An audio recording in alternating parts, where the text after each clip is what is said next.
Guys, welcome to Boom Roasted. I am here with Miss Andie Jamerson with Faith Bridge. So glad she's here with us today, and we are having coffee, of course. She's not one of the weirdos that doesn't drink coffee. No, I live on coffee. And she's drinking a vanilla latte. I did put a little bit of cold foam on the top for you.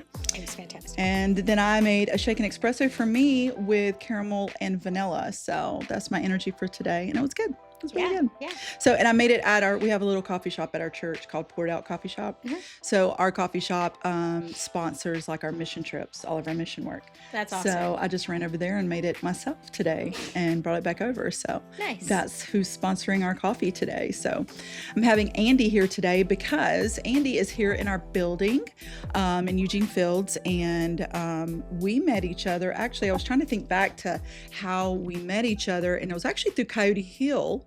When we first were getting started, so it was around COVID time. Yes. And we were just trying to figure out like what services were going on with as far as like foster services and all the things. And I think we did like a Zoom and trying to figure out like what all you do. So we were talking through that, and mostly like the way we were contacting before you guys, opened up over here was your aged out services. Right. So just tell me like how, I know you guys kind of got started about the same time we got started. Yeah. 2020 Yeah. Mm-hmm. Or so tell me how it began. What was the beginning of Faith Bridge? Okay. So it was a total God thing, right? Like all good things are. Right.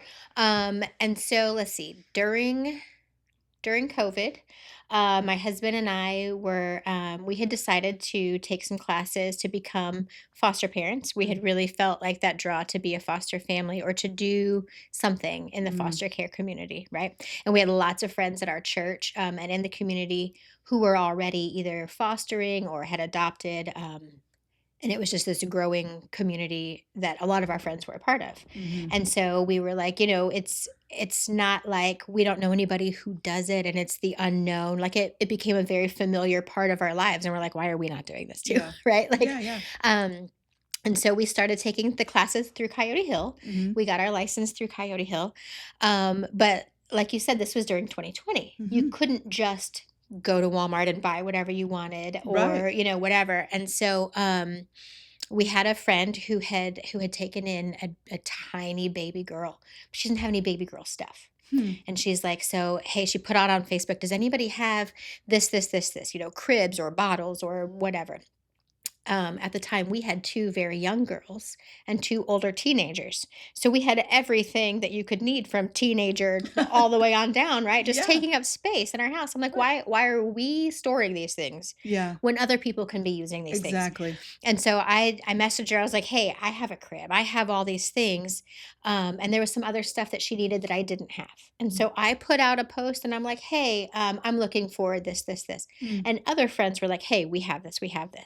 And so I was able to, they would put it out on their porch and I would drive by their house and pick it up from their porch and then drop it off on other people's porches, right? And just kind of played like this middleman, like the bridge per se, right? So you take the people who have stuff, you bridge it, you take it to the people who need stuff. Yeah. And so that was what we did in that situation. Well, then like a couple days later, we got a call. It was like, hey, I have some baby clothes and some toddler clothes. If you know anybody who needs them. And I'm like, I don't, but I'm sure that need will come up. And so then they just like drop stuff off on our porch. And then other people started just randomly bringing things to our porch. I'm like, okay, I don't know what we're going to do with all of this stuff, but here it is. And so my husband and I had been talking like maybe this is another part of how we can help, right? Like we can have this stuff here at our house and kind of hang on to it. And then if people need it, we can give it to them. And he's like, well, what if that's kind of how we're supposed to be helping like this community, is maybe not necessarily fostering per se, but being like this resource for all of these foster families. I'm like, well, maybe. So we prayed about that. We talked about it. We had a spare bedroom in our home at the time. And so I was like, all right, well, I'm going to talk to our pastor about it. And we're going to see like maybe this is like a ministry that, could be part of the church. Yeah. Unbeknownst to us, at this same time, our church leadership is on a retreat Our church was very new at the time, Mm. and they were still going through the process of like, okay, so we're an established church, and obviously our mission is Jesus, right? Yeah. Like he is Mhm. the mission of the Christian church, right? Right. He is Christ, right? We Right. are Christians. So, but it was like, where are we going to focus the heart of Right. Redeemer? And so it was going to be on foster care and adoption. No Is like the kidding. heart ministry of our church. Yeah. And Hmm. so and we didn't know that these conversations were happening. They didn't know that our conversations were happening, Yeah. right? So they get back from this retreat, and I called our pastor and I was like, "Hey, I need to talk to you about some things that Ben and I have been discussing." He's like, "Actually, I need to talk to you also." He's like, "We just had, all of these meetings, whatever, and we thought this is going to be the heart of our church, and who can run this ministry?" And it was unanimous. They said, like, Andy Jamerson can run this ministry, and I was like, No "Oh." kidding. So you've already talked to Ben? And he's like, "No, what are you talking about?" And I was like, "Oh, okay, so this is the exact thing that we had been That's talking about, right, crazy. at the same time." And so I'm like, "Oh, well, have you told anybody?" And he's like, "No, only the people who were there at the meeting." And I was like, "Okay, because other random people from our church have been bringing things to our house, just showing up." He's like, "I haven't told anybody." I was like, "I haven't either." And Wow. so What like a God, dual confirmation for them right, and for you. right. God's like, "I got this. Like, you guys did nothing. It's all Yeah. me." Right. Yeah. So honestly, all we did was say yes. And Wow. so we cleared out the spare room in our home, and stuff just started coming. And we had boxes, we had bags, and we had tubs. And I called our pastor, maybe like a month in, and I was like, "We don't have room in our house to continue doing this. And if we're using our spare room for stuff, we don't have room in our house to even foster children, right? Like Right. I'm not going to say no to children because there's stuff in the room, Right. right? Like that doesn't make sense at all." So our pastor has a car dealership. Still 2020. Mhm. Nobody's coming to look at Yeah. cars in Right. 2020. Nobody's coming to buy cars. So he's like, "Why don't you take the front couple of offices and rooms in my car dealership?" I was like, "All right, sweet. We're going to do that." So we moved everything into the car dealership. Maybe a month later, we were so out of space. You were maxed there too. Yes, because people kept bringing stuff, and so then it was just an as needed thing. People would text and be like, "Hey, I've got these kids. These are their ages. These are their sizes," and me and some volunteers would go into these rooms where it was bags and boxes and just all this You just stuff. would pull. And we're just trying to pull stuff out, trying to find what we can and try to kind of sort as we go and label so that we know where to go for next time. And it took so much time. It was so inefficient. It was Yeah. ridiculous. Like we have Yeah. the stuff, but it's not organized at all. So we started looking for a space.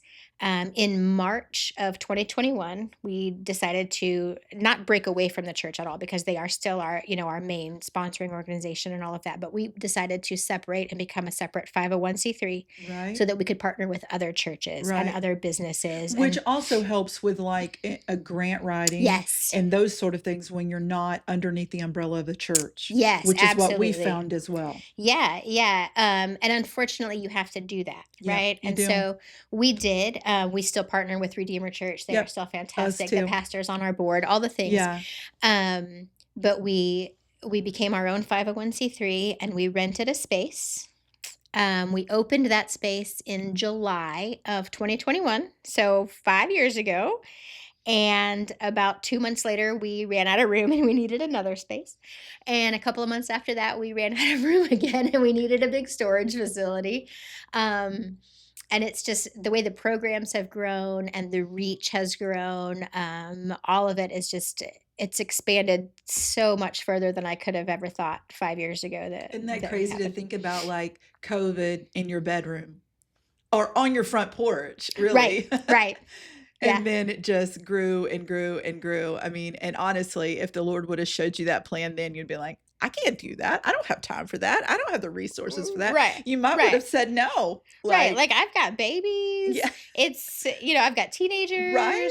I've got a husband who works far away, Yeah. like, "Nah, no Yeah. I thanks. can't Thanks, but do it. no." Yeah, Yeah. but a little bit at a time, it does make it easier to say yes, and God is so gracious to not Absolutely. be like, "Here's the giant plan that I need you to say yes to right now." Yeah, He's like, "Here's what I want you to say yes to, and we'll go as we go." Right? Just exactly. keep saying yes, and those doors Yeah. just keep opening, and it's fantastic. Well, years ago, when I first started doing mission work, I was reading this book um, called Kisses for Katie.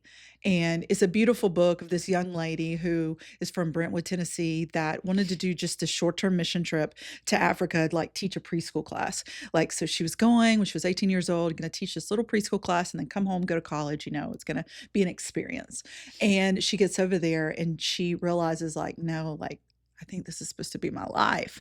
And so she ends up going over there and this whole ministry explodes from her. She has this ministry now called Amazima Ministries.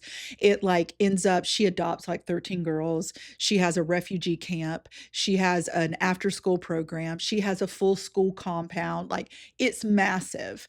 And like there's a whole story behind it. But I get to the end of this book and I'm just like sobbing because it was this girl that was just like, I'm just going to teach preschool. And then it ends up being this massive thing. And I'm like, Lord, like, how did she do that? Like, she didn't have like a covering. She didn't have this whole background in ministry. Right. Like, how did this happen? And so I'm just waiting for the Lord to like download, like, what was this master plan?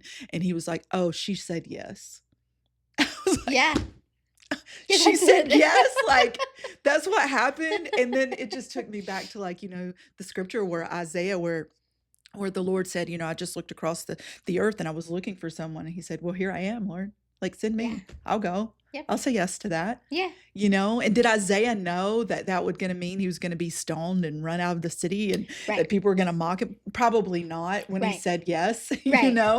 Yeah. and it's not all roses and petals whenever you say yes to ministry and when you say yes to serving people. It's No. not No. and you sacrifice a lot Yeah. for it, and it's not, you're not patting your pockets for sure to say yes to ministry. Mm-mm. But the reward is so great. And my husband, one time we even laughed because my husband thankfully has an amazing job and that's why I get to do ministry. Right. It's because he is the supporter of our family. And he was talking about this bonus he was getting. And I was like, well, that's fantastic, babe. I said, because my reward's in heaven. 'Cause that's where my bonuses are being laid up. Right. Right. But I'm just so thankful though that the Lord is so gracious with us Mhm. and he does give us, like you said, like those little pieces of just say yes to this today, and you thought it was going to be this and it ended up being like, and now you guys are Right. expanding to a whole nother city. Yes. So whenever I started talking to you guys an hour from here, from Hannibal, Mhm. and I drive over there to get stuff, and you drove over here to bring stuff, Mhm. and now we buy this building, and then it's like, hey, you want to be here? And you're like, Yes, we yeah, do. yeah, we do actually, and so, and it's just expanding, and people are growing and knowing more of who you are, and Mhm. like, what's it going to look like in 5 more years? Yeah, I don't even know. I don't even know. Um, and and I'm always the, rose-colored glasses, the silver lining, Yeah, like everything is gonna be it's all good, right? Um, but even if it's not, it's all God, yeah, right? Like when Paul met Jesus, when hmm Saul met Jesus, hmm right? And he said yes. If he had known, "Hey, you're gonna be arrested, and you're gonna be shipwrecked, and you're gonna be beaten, and you're gonna yeah, spend a lot of time in yeah, jail," would he exactly. been like, "Oh, let me rethink my yes," Yes. right? But if he hadn't said yes, we wouldn't have all of his letters, we wouldn't have Right. that encouragement, we wouldn't have that discipline, Yeah. and like going through, Philippians especially, like, right, like it's so encouraging, and he's writing it from prison, Right. right? So would I still have said yes if he had been like, "Okay, so in 5 years, like, here are all of the things," right? Like I said, he's gracious. Mhm. So he says, "You just say yes right now, and we'll Mhm. make it through this. I already have the plan. I already know how it's gonna end Yeah. up. You just have to say yes every step along the way." So, saying yes in the little steps is easier when you Mhm. know that God has the entire plan already taken care of. Right. And whether it includes shipwrecks and prison time, like I hope I don't. Right. But if I do, am I still gonna say yes? And I hope my answer is still yes. Yeah, I do too. Yeah. So 5 years from now, I have no idea. No. None. But Yeah. I'll just keep saying yes. Right. And that's what I tell people all the time because a lot of people ask the questions of like, how do you do it financially? And I was like, I have no idea. Like, I don't have the answer to that Right. because I don't do it financially. Mm-mm. I don't have the means to do it Mm-mm. financially. And I think that's one of the crippling things for some people is they're so afraid to say yes to something because they're like, they can't figure it out. They can't like in their minds work out how does this work? Well, I don't know how it works. Right. Like And I it's not don't up to us. know. That's God math. Like it's That's up to him right. to do That's it. right. And, Yes. it says it's according to his riches and glory. Yes.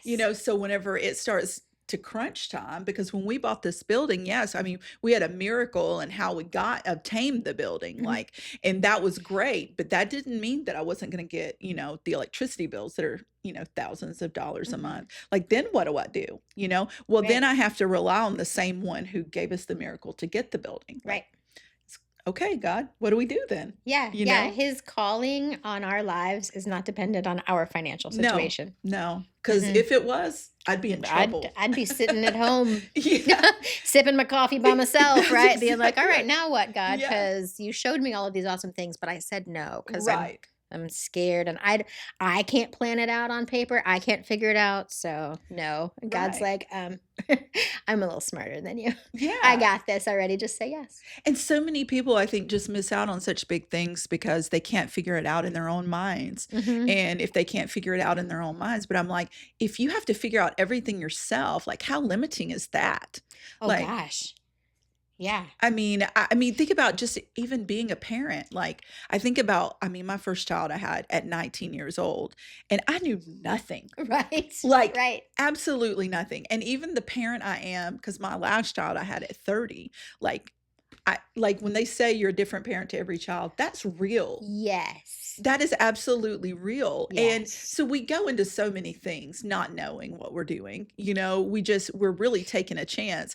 But with the Lord, like it's not really taking a chance. Like we're believing that God has it. Right. Right. Because we're giving him our life and we're saying we want to make a difference. Hmm. We want to leave a mark on this world Hmm. and we want to impact the widows and the orphans, like Right. the scripture says, is our Right. job to do. Yes. And so we're going after them and we're going to say like, okay, well, this is what we can do. We know that especially in America, there's all these, like, we don't even wear out our clothes. So that's easy. So put it out there. Like, Right. I need Right. these. Like we're going on a mission trip and we needed certain sizes. People are like, well, how do you get those things together? I said, I can have those things in 24 hours. Yeah. I'll put out the sizes online and everybody has them. Yes. Because in America, we don't wear out our clothes and people always have extra, Yeah.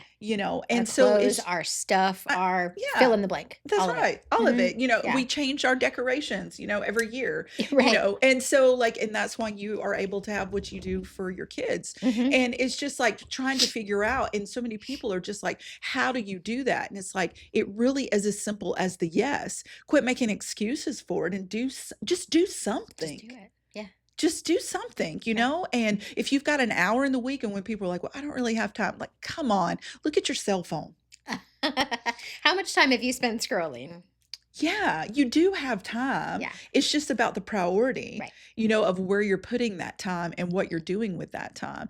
Because our partnership and what we have found is a gap and was as simple as you saying, like, okay, I thought it was going to be foster parenting. Well, it was actually helping foster parents find resources that they Hmm. need. And then with us, it was okay, where are the gaps at with services in our town? And what we found was not just foster parenting, but what we found was a gap was like, especially with those aged out kids. And that's what's really growing with us. Like, where are those kids at? Where are Yeah. they going? Right. Like, what are their needs? Like, Right. who's helping them once they're out of the system? Yes. And so, and whose responsibility is it to care for them? Right. Right. I think it's the churches, I agree. I agree. because if it's not us, then who? Right. Well, and the scripture says, widows and orphans. It doesn't say widows and orphans until they turn 18. Right. And then your hands off. Like, Right. there's not an age limit on No. caring for people. Yeah. Yeah. And that's kind of how our like carry on program came about is, at first we were, we had clothes, we had shoes, we had school supplies, whatever, right? Well, then we got a call for a placement for a girl who was getting ready to graduate high school, getting ready to age out of care. but she didn't have anybody to give her like that push into adulthood, right? She had like 3 months left in care, and Mm. we got a call. And I was like, I mean, the first thing you think is, okay, we're going to be like this stopping point, right? She's going to Yeah. graduate and then she's done. And I'm like, well, she's done what? Right? Right. Like, who's going to help her move into her first place? Who's going to help her apply for college? Who's going to help her get a job? And then I'm bawling. I'm talking to Mm. my husband. I'm like, who's going to be at her wedding? Who's going to pay for her wedding? Who's going to give her, like, and these Yeah. are legit things, Right. right? And I'm like, oh my gosh, we can't just be like, oh, peace out, you're 18. So the Carry On program was kind of born from that placement, Yeah.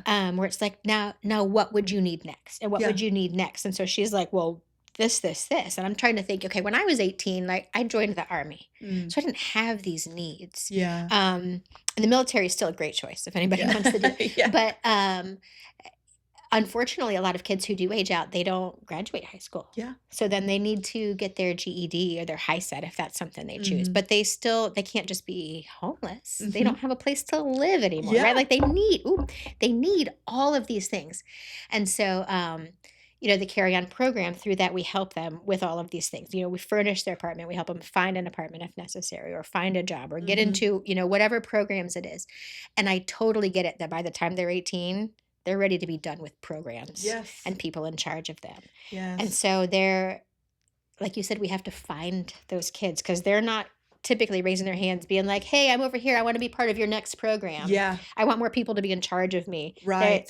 They're done with the Yeah. system. They're done with the man. They're done with all of Mhm. it, right? Like they want to figure Mhm. things out on their own, They think they do. but they don't know how yet. Right. They most likely have not had that guidance, have Yeah. not had that education, have not had a person in their life to say, here's where the DMV is. Yeah. Do you know you need to go there? Here's Yeah. where the Social Do you know Security how to office get your is. your birth certificate? You have to Right. have that when you go Right, down there? right. The health Yeah. department, that's a thing. Yeah. You can go there and Yeah. get your birth certificate or get a checkup, Mhm. right? Or whatever it is. Or you And need a specialty doctor where you have to go to a a a regular primary, an established those are things that you just take for granted, yeah. or Like, I how would they would've, know? as a young woman, I would've called my mom, I was like, "What do I do?" Right, Like, right. what do I don't know what to do, Yeah, and but if you don't have that, then what do you do? right. We took a young man to set up a bank account because he had gotten his first job. And they're like, okay, so now we need your banking information to direct deposit. He's like, what is that? You can't just give me a check. And they're like, no, we don't do that. So we had to go to the bank. And you've got to have $50 to open an account. He didn't have $50. Yeah. So we paid to open his account. And the lady slides across the little keyboard, the little pad, and she's like, okay, enter a PIN. And he's like, looks at me, he's like, what is a PIN? I was like, just 4 digits. And he's like, what 4 digits? I'm like, any 4. Any number that you can remember, just type it in. He's like, what, like 1, 2, 3, 4, or like 7, 7? I'm like, you can. Anything. You can make it your social, make it your birthday, make it your favorite numbers, whatever. And he's like this? He types it in. So even something as simple as that, they've never known. Yeah. You can't fault somebody for not knowing what they don't know. Yeah. Right? And so we think it's simple. Enter a PIN. He's Yeah. never heard the word PIN. And He doesn't know what that it's is. frustrating too because it makes you feel not confident in yourself. Yeah. It makes you feel like you don't even want to say it out loud because then they're gonna think I'm dumb. Like, Right, right. are they gonna understand? Like, so, and I think that's the thing, like the program that we just launched here called the Empowerment Program is the same thing. It's like, how do we help them build that confidence Yeah. where they feel like they can ask for help, they can get more positive adults in their life, that they can be Yes. like, how do I do this? When they Right. don't know, Right. and because like you said, like I wouldn't even thought about that. You don't know what a pen is? Like, I Right. mean, But that why would seems he? simple. Yeah, Right? Like, right. yeah. Never had to do that before. No, never Yeah. had a personal finance class. Yeah. I mean, it's commonplace in a lot of high schools now to do that. But is that covered? I don't know. Right. I have no idea. He had no idea what that was or how to open a checking account or any of the things. Right. And so I think when we're teaching and mentoring these young kids too, we need to think like forward thinking, right? Like Right. what maybe they don't know so that we can present that information or go Mhm. through those steps without making them feel dumb because they don't know it, right? Exactly. Cover the answers to the questions before they feel like they have to ask them, Right. because I don't want them Yeah. feeling dumb or not asking because they need to know. Right, and Yeah. building that solid relationship with them so they feel like they can if they come across those things, Right. Right. without feeling like they're gonna think I'm an idiot, because I could just think about that so much. That's such a terrible feeling, Yeah. to think like they're gonna think I'm not smart because you already feel so insufficient for not Right. knowing what you don't know, Right. but you don't Right. know until you get there, No. you know? Right. And just so many of those things because I moved out when I was 17 years old, but I still had my mom, like, and my dad one phone call away. Like Yeah. every time I needed something, like going to the grocery store. I mean, I didn't know what to do. I've never been grocery shopping on my own, going to the bank for the first time. I was like, I don't know how to fill out this deposit slip. Like, what do I do? But Right. I had my mom on the phone, like, this is what you do, But if you don't have that, Mhm. and I Mhm. think that's where, seeing that is such a need for those positive role models in their life that they can, because like, what you were saying about just like crying, figuring out like, oh my gosh, this is a real need. We had that same experience with when we had our foster in our house. They were trying to get us to take his sibling. We couldn't take a sibling, but we were asking about the sibling of a sibling that had just aged out. They had brought her from another state and into this state. She knew no one. She aged out in 20 days that they brought her into the state. And so I asked the question, like, well, where is she? Maybe we can help her get into some services, connect Right. her with you guys. And they were like, well, we don't know. You brought her from Oklahoma to Missouri. You don't know where she is right now? No. What's her last address? We don't have that. Did you do her exiting interview? Because by law, Yeah. they Yeah. have to. No, because we don't know where she is. Well, have you told someone that she's missing? Right. No, because she's an adult now. So you brought a minor into our state where she has no connections whatsoever. She doesn't know anyone or any services. And she's just walking around somewhere as far as you know, or dead in a ditch. And I was so mad. I could have burned everything down that day. They gave me her name, which I don't even know if they were supposed to do that, but by that time she was an adult. And I went over to Denise Demeron, she's over United Way, and we just sat down and we just started going online, like social media, looking everywhere. Right. And we ended up, after several days, she ends up calling me, the girl does. She had made it all the way back to Oklahoma on foot. And I told her name was Amelia. It was her first name. And I said, Amelia, when she calls me, because I was like, if this is you, please call me. She calls me and I said, Amelia, oh my gosh, we've been looking for you. She just starts sobbing. And I was like, where are you at? She said, I made it back to Oklahoma. She had miscarried homeless on our streets and had nobody. She didn't know anybody to call. She didn't have a phone to call. Right. She was completely homeless here. That should never happen. No. Never happen. No. By someone else's hand. Someone else. And I'm Yeah. just like, no, that can't happen anymore. There No. has to be a central place where they at least know I can call this person if I need help. Like these services are available. At least they'll connect me with where to go. But the fact that someone just drops you off somewhere, I was like, hope you can figure it out. What do we expect from them? Right. And I definitely expect better from whoever it was that did that. Yeah. Like, how does that happen? How dare you? Right. Like, how dare you? I was just like I said, I was so angry. I was so angry, but it also ignited a fire in me Yes. to say like, okay, then if they're not going to do it, the agencies that we have in place as a Mhm. government are Mhm. not going to do everything they need to, whether there's excuses of lack of funding or not enough people or overworked employees. Okay, all the excuses, whatever it is, we still as a people, excuse me, as a people and as Christians, like, okay, now we know though, and we have to do something about it, Right. and Right. we have to be there for those children and those people that did not have mothers and fathers to Mhm. teach them, or they had people in their life that did not teach them well or know how to take care of themselves or love themselves enough, Yeah. to say, hey, like you matter, someone cares about you, Right. you Right. know and so like, and I think that's really her life, and what happened with her is really ignited that, hey, we've got to start catching these kids before they end up miscarrying on the street and having no one? Right. Like, how do we get them before they get there? Right. Well, and filling in that gap not only, helps those children who are now becoming adults, but it also, I feel like that would alleviate some of the burden on our government systems as Yep, well too, right? absolutely. Like you said, they are understaffed Yeah, and underpaid and overworked and all of the things. And so if we can step in and say, hey, let us help you with this. Let us be, the bridge. Let us right. be the whatever it is that fills in this gap so that Mhm. you're not feeling like you have to and people are getting missed because you don't have the resources and you Right. are overworked. I couldn't imagine that job.